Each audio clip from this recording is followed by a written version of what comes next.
Hey guys, and welcome back to another Trains with Shane video on the I Saw It Online YouTube channel.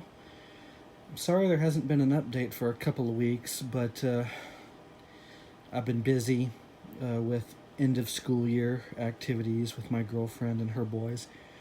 As you guys know, if you've watched my latest update video, I managed to get sick with an upper respiratory infection in the meantime.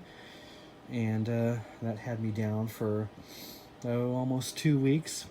It wasn't COVID. I took several tests during the course of the illness to make sure it wasn't that, and that it was an upper respiratory infection like I tend to get every couple of years or so.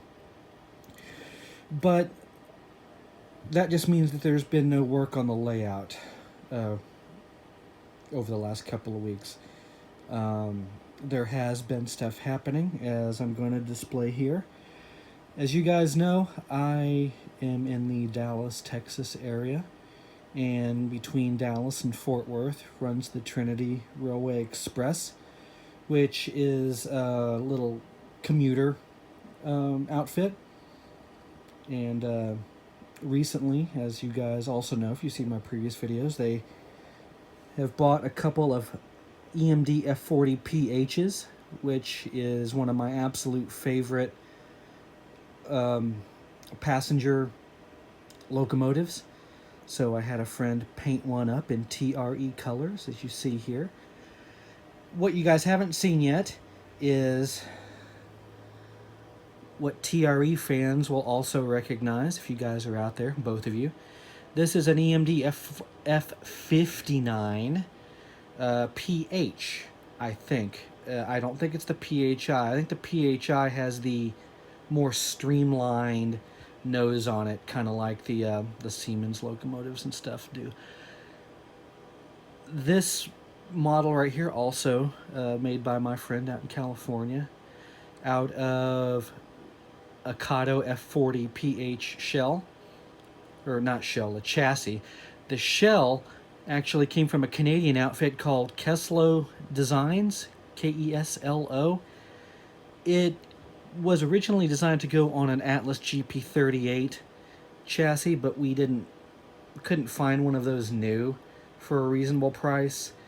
So my friend modified a Kato F40 chassis.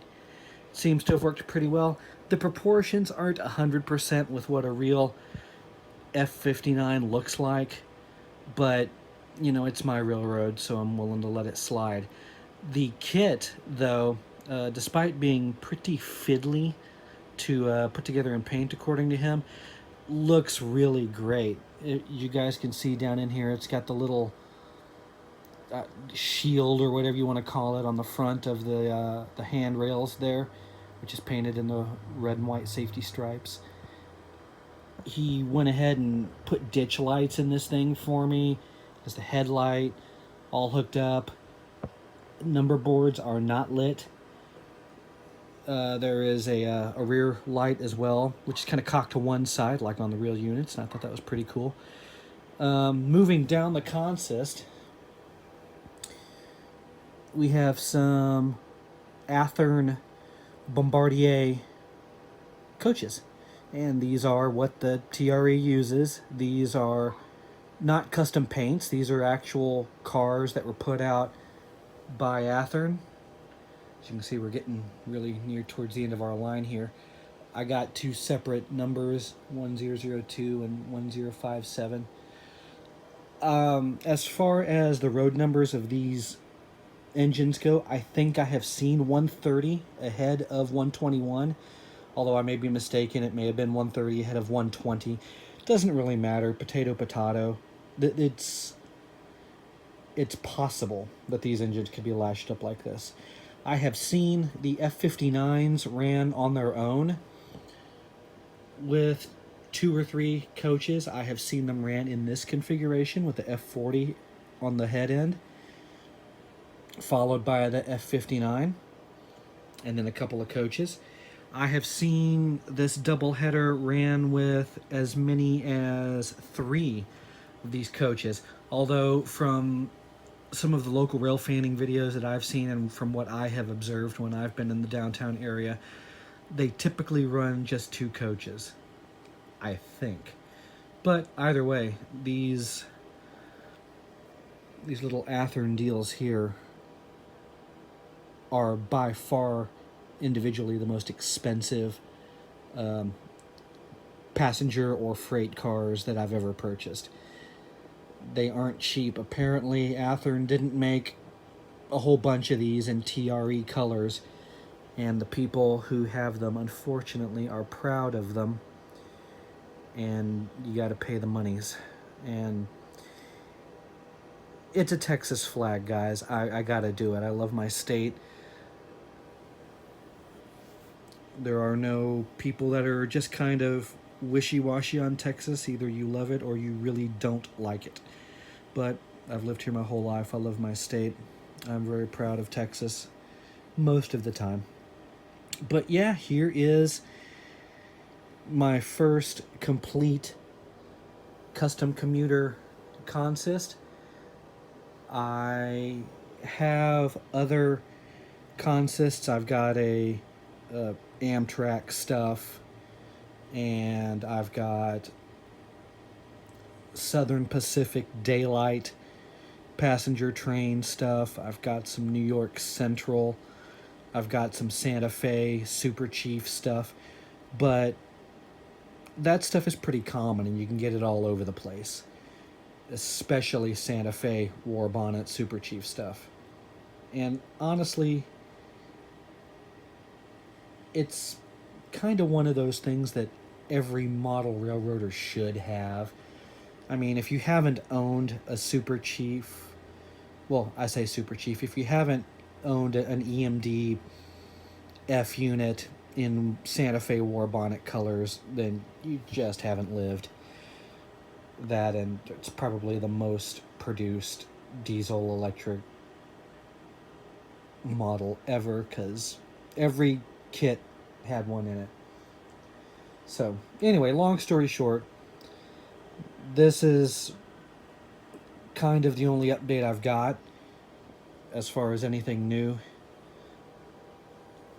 For me, this stuff was a lot of money, and the only reason I was willing to do it was because Texas. And you guys know I love my hometown railroads, and along with MKT, which unfortunately hasn't been around since the late 80s, early 90s.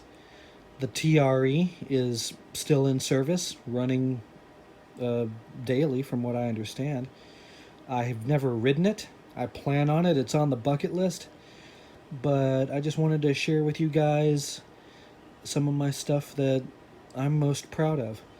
I will put links down in the description to where you can pick up this shell kit if you want to put one of these together for yourself.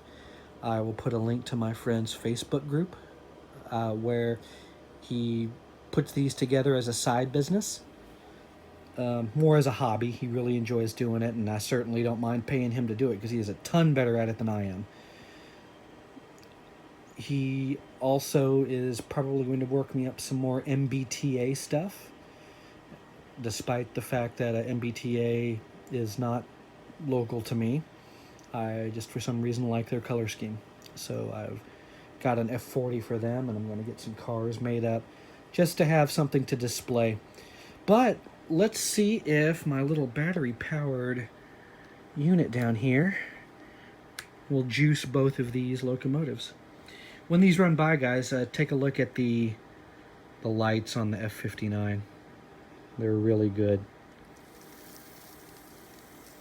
We got our ditch lights, everything. It looks sweet.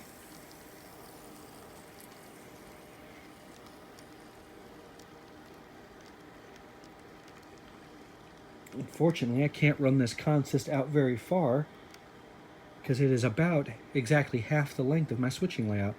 So we're already at the end of the line, so we're going to reverse and bring them back. Also, this is something common that you would see, them reversing from Fort Worth back to Dallas on the lines. So